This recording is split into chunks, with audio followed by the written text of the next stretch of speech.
to mark at least one stratigraphic, Yes. no, there are various proposals, and it's gonna take a while to sort through and get, there's a body, a governing body that does these things. Well, thank you.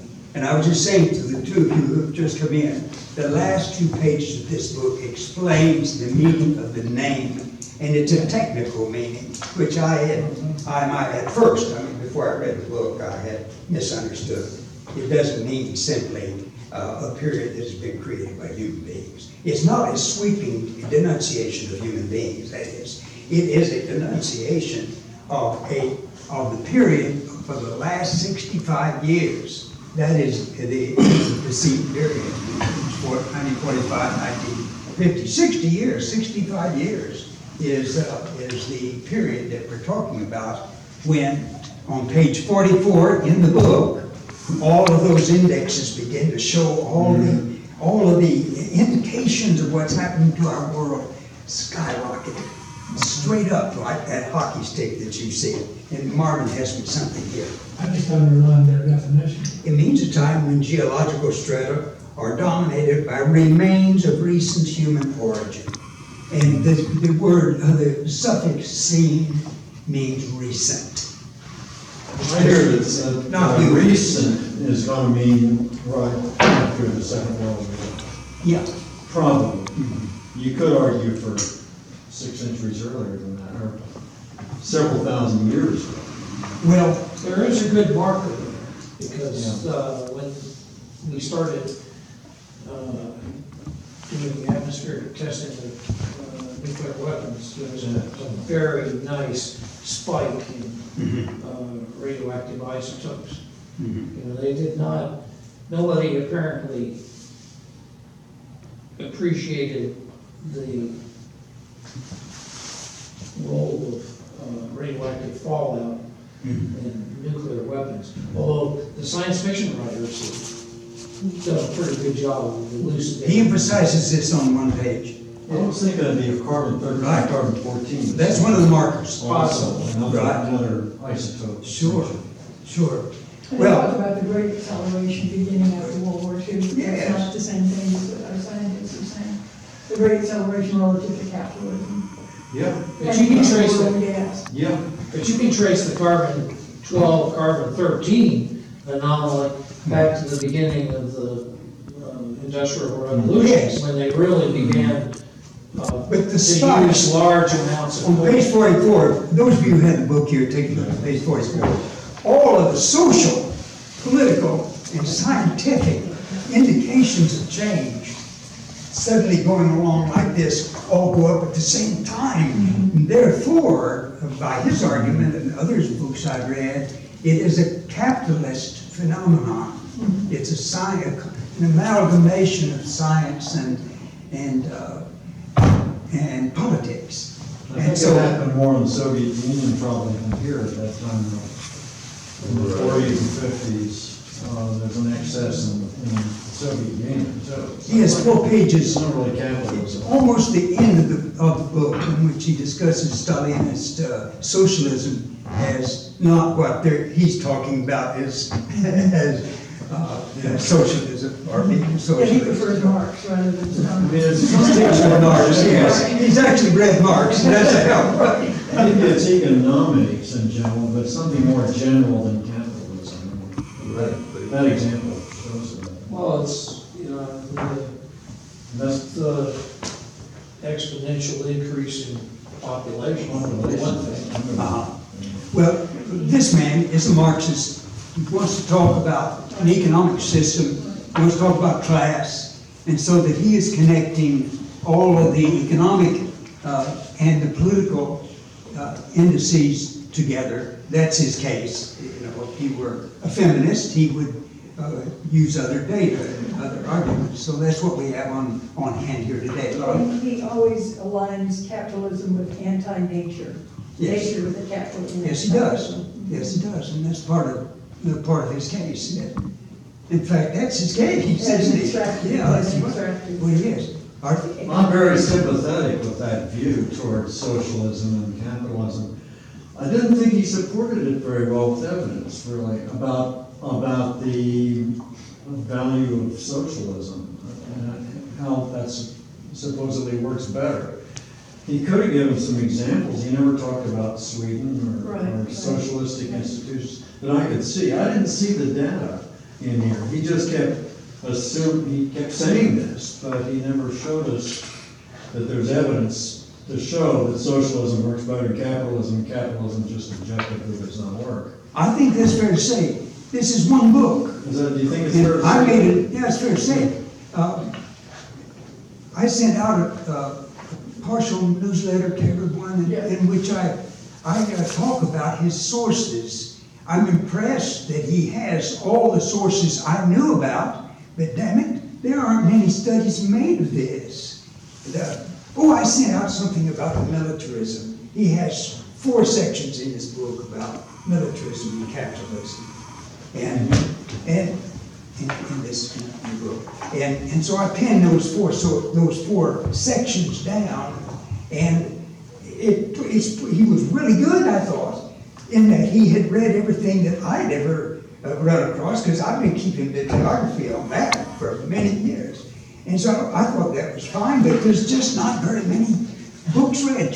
I was thinking about my own profession. Let's take Percy Shelley, poet of the 19th century in England.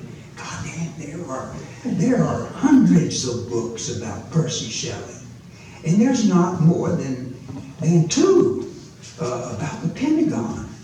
And so that's They like it that way. they do like it that way, but this is really skewed. But it is more recent. There hasn't been as much time to write about it. Well, that is true. There's a strange contradiction in here that the Pentagon of the military, even though he has a partial chapter on military pollution, is that the Pentagon recognizes climate change as a national security problem. Yes. Whereas, and the insurance companies do too. But They do. again, our supreme leader at the moment perhaps is not. I think that might change though, because entrepreneurial, his business sense might bring us Our our little thing. You're being a climate change denier to head the EPA. Yeah, I really. think that's very telling. Even all. That guy's a jerk. Jeez. Don't tell me he's getting worse. Oh, Lord. Bringing more monsters to the swamp. right? Okay, so far, thank you. Any other comments about that aspect of the book? Is there something else that, as introductory, that I ought to mention? If not, I'll go to chapter 10. And instead of giving you a summary of the chapter, I've tried to go about it a different way. The way I did it in my classrooms is a natural for me. So this chapter, it seems to me, is a summary of the boom during and after World War II. I mean, that's one way to summarize chapter 10. It's about some great examples that are familiar to us. That's why I don't want to summarize them. You all know them. I mean, you've read about them. Some weren't born then, but I certainly lived through all of that. Some of you did. So the features of the extraordinary energy of consumption and production during and after World War II. Think of it, in 4 years, our country built an enormous armaments to win a war against 3 fascist Nazi countries. Think of it. And then, in fewer years than that, in 2 years, cars were rolling off the runways at industry. The extraordinary power of the United States that had been invaded. So that chapter tells about the boom and about how it was in 1945. We just took off. I was impressed that he started that chapter with cars in the suburbs. Right. That was interesting, wasn't it? I mean, that's good. Didn't you like the way he did connect? Right He's a on connector. Yeah. He was relating all kinds of things. For example, ships. In the first place, I didn't know that ship fuel was as dirty as you can get. And so here you have Pardon? Bunker oil. bunker oil, he called it. I never had heard of bunker oil before. And so here is this process of all this exuberance, technological exuberance after the war, moving and seeking profit, seeking to meaning, and moving in the factories anywhere in the world just to make more profit, which meant then the ships had to haul them, and that was using bunker oil, and so it turned into a disaster for us. Now we know that now that globalization is horrible, but at the time it seemed so wonderful to those persons seeking profit. All that's in this chapter 10. It's just a marvel of condensation, I think. But still, as Art says, hell, it's just so understudied, even though he cites a lot of writers. Well, anyway, there's the boom, and that's the subject of chapter 10. But then you run across this sentence, and that's what I'll try to do here today, is generalize about a section, and then what's the punch? And here it is. He quotes a man named Mr. Kunstler, who was a lawyer, and some of you are familiar with him in One of the the best quotes ever written. civil liberties areas and what The else. Geography of I Nowhere, was just James thinking about Kinsler. You really want to read that. And that's the reason for suburbs and cars and Yeah. oil and gas and, yeah. You get the feel of the whole thing. This is He puts it all together too. putting together a So this man, resource. so Angus loves Mr. Kunstler, and he quotes him that all of this boom that we've just been talking about was the greatest misallocation of resources in the history of the world. Now I thought, hell, that's a real exaggeration if I've ever heard one. I'm very critical of people who try to say something's more than it's not. But the more I've been in this group of us and read these books, he's not so far off. It looks like we're going toward catastrophe because of all this exuberance here. Did he, I forget, did he apply that phrase to the interstate highway system? Yes, Because that's the characteristic feature of the post. it's in there. When you start looking at chapter 10, you'll be amazed at the number of connections he makes about that exuberance. Because everybody thinks that's one of our high points in history. Yes. I always thought just the opposite. It was a military project, wasn't it? Kunstler Yeah. has an excellent blog, and he's written an awful lot of stories on New England, post-apocalyptic, that goes back to as if you were living in the 1800s. Small communities, it's much like our transition group. Yeah. In fact, just to put some more in here. It sounds wonderful. They're very male dominated, his Absolutely. stories. He has this vision of this patriarchy continuing on into the future. Kunstler does? Yeah, Oh, too bad. it is, it's very much too bad. Gene, are you making notes about what's being said? I'm making some notes, but Well, I mean I'll about, give you what I I mean have. about interesting books. I will forget the title of the book that Art mentioned. What was it? The Geography of Nowhere. Yeah. It's one of the classics. Yeah. And he's a wonderful writer. Hello down there. Fayetteville has a connection with Kinsler. You know, he was here around the year 2000. Welcome. Visited for a couple of days. I phoned him. I read the book and I saw him first. I phoned him. And he says, I can come there. And I said, great. He was on the Rockefeller Distinguished Lecturer Program at the university. Yeah. And he visited and he talked to all the town people and everything, the city board and everything. They all got to know him. And he was here for a couple of days. I recognize everyone, but you, good lady, down at the end of the table there, would you tell us your name, or maybe I Sure, just... I'm Marion Tishner. Marion Tishner. Well, thank you, Sorry, Sally, I'm for late. getting your name, your name. Yes, sir, and sir, I recognize you, and you've been here at these before. I'm Clayton Williams. Hello, Mr. Williams. Clayton Williams, all right. Now, well, shall we pause about that a moment again? The greatest misallocation of resources in the history of the world. If this is an accurate statement, which is beginning every day to look like it is, then then Mr. Angus is a man who knows what to say and to crystallize and to focus our minds and to galvanize. It seems to me with a sentence like that, I mean, hell, that straightened my back up. I was probably reading as usual in bed. I came up on that. That's amazing. To say that the greatest moment in the history of the United States, which is often what is said, is that our exceptionalism is proven in those few years after World War II, and he's saying it's the greatest misallocation of resources in the history of the world.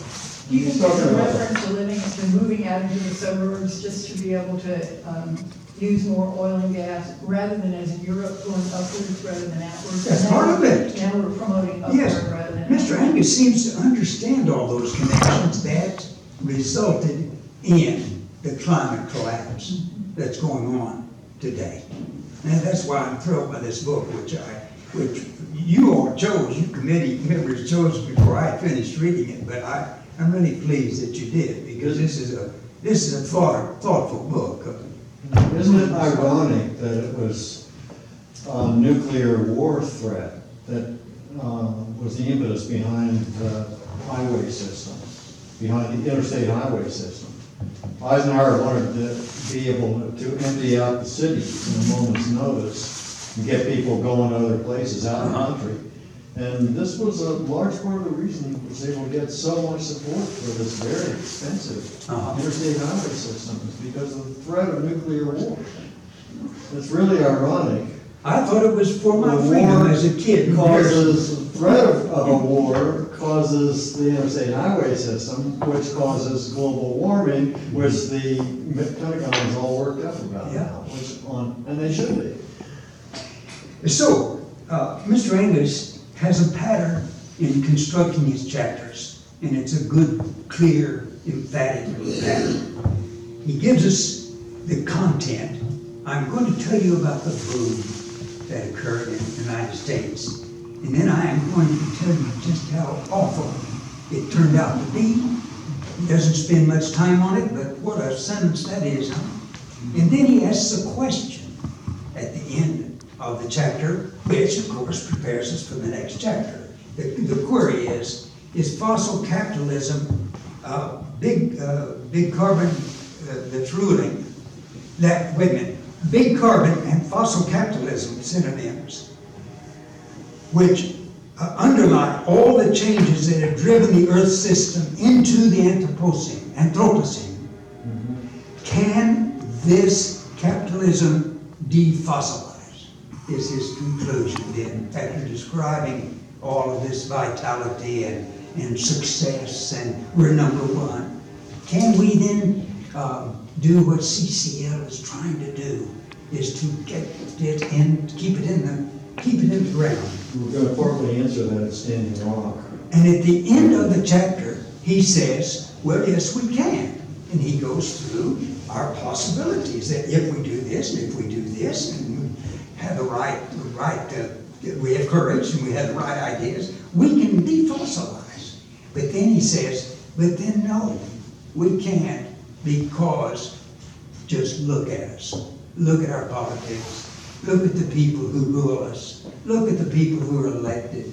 We're going to have a hell of an awful time doing it. What's the main problem? Well, he's a Marxist. So the next chapter, chapter 11, begins, we're not all in this together. And that's why we're not going to be able to defossilize except with extraordinary good luck and extraordinary effort. Because we're not all together, we're divided into classes that are such obstacles to defossilization. Can I make that word up? Yep. And so he opens his chapter with Arundhati Roy, did I pronounce her name correctly? And Al Gore. And God, Al Gore is one of my heroes, but he's just really screwed up here. Roy describes the extreme separation of groups of people, especially economically, the rich from the poor. In 2015, the richest 1% of the world's population owned as much as the remaining 99% combined, unquote. These are quotes you're familiar with. We, and all of us in this room who would come to this talk, already knows that. But he has an ability, a flair for dramatization. So here's Erdottie Roy's quotation, which she writes so well. And then here is Gore, all wrong, saying, oh, we're all the same old chickens in our little lunch. We're happy together. My two chickens sleep together, you know, I told you that. And America is just in great shape.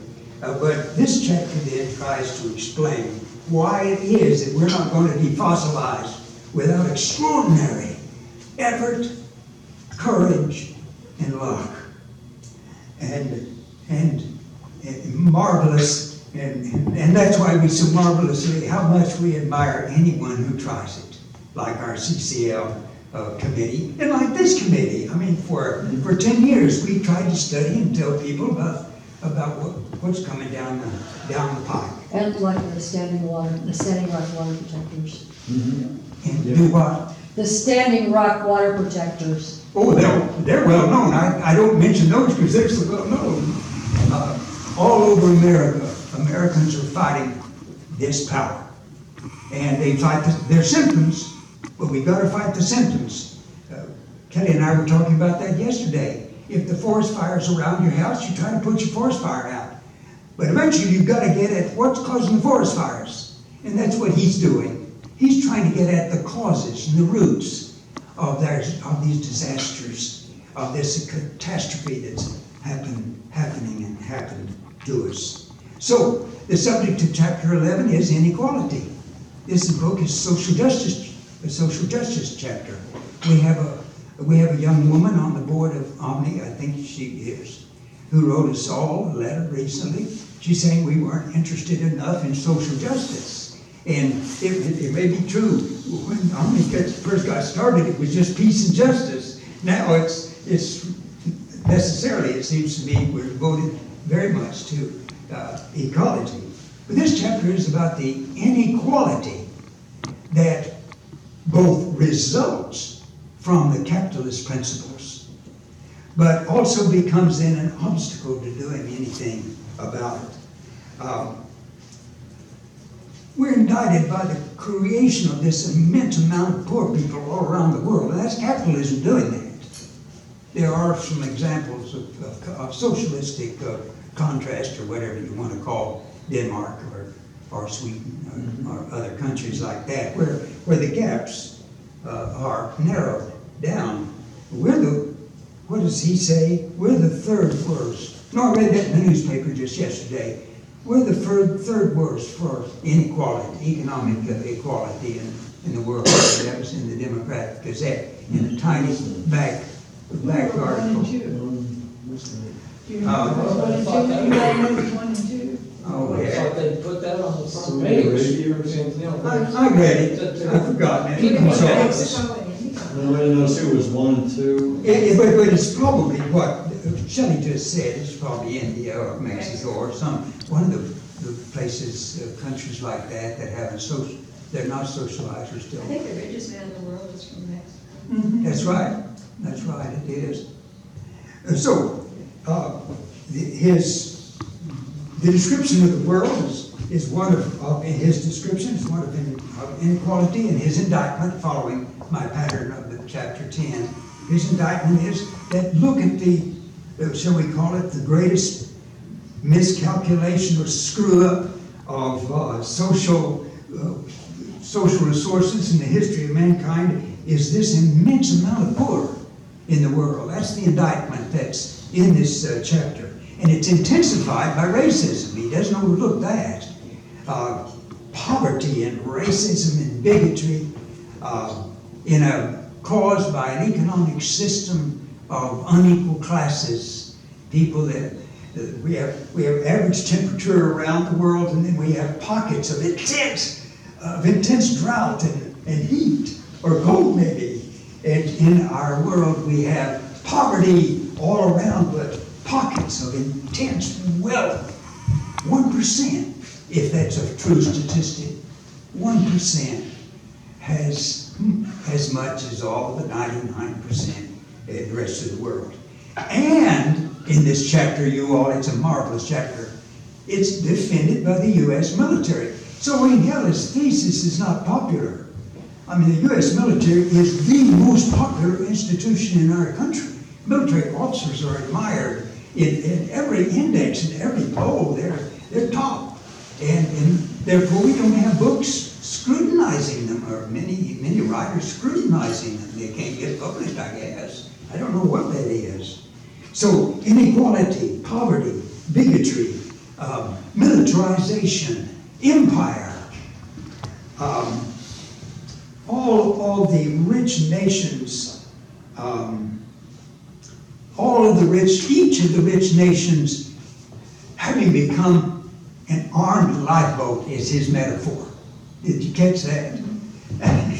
That's a good idea. And to worsen, and Trump understands that. He says we've got to have a wall all across. Don't we have a wall down there 80%? 90%. He wants to get it all across there and make us a lifeboat against all the bad persons in the world. And so he ends. That doesn't just extend to really capitalist countries, so Sweden and Norway and Denmark are worried about It doesn't. a whole lot right now. You're quite That's a sort of industrialized world thing, or maybe it's a worldwide thing. Everybody always worries about change, and especially cultural change, and especially the other kinds of people coming in, that kind of change. India is building a wall across its Bangladesh border. It's happening everywhere. So it's not just. When I was a freshman here, I was taught ethnocentrism in a wonderful sociology course I had. I mean, hell, we're hunkering down with our bunker oil. I'm not surprised that India is doing that. They're facing the prospect of 100 million Muslims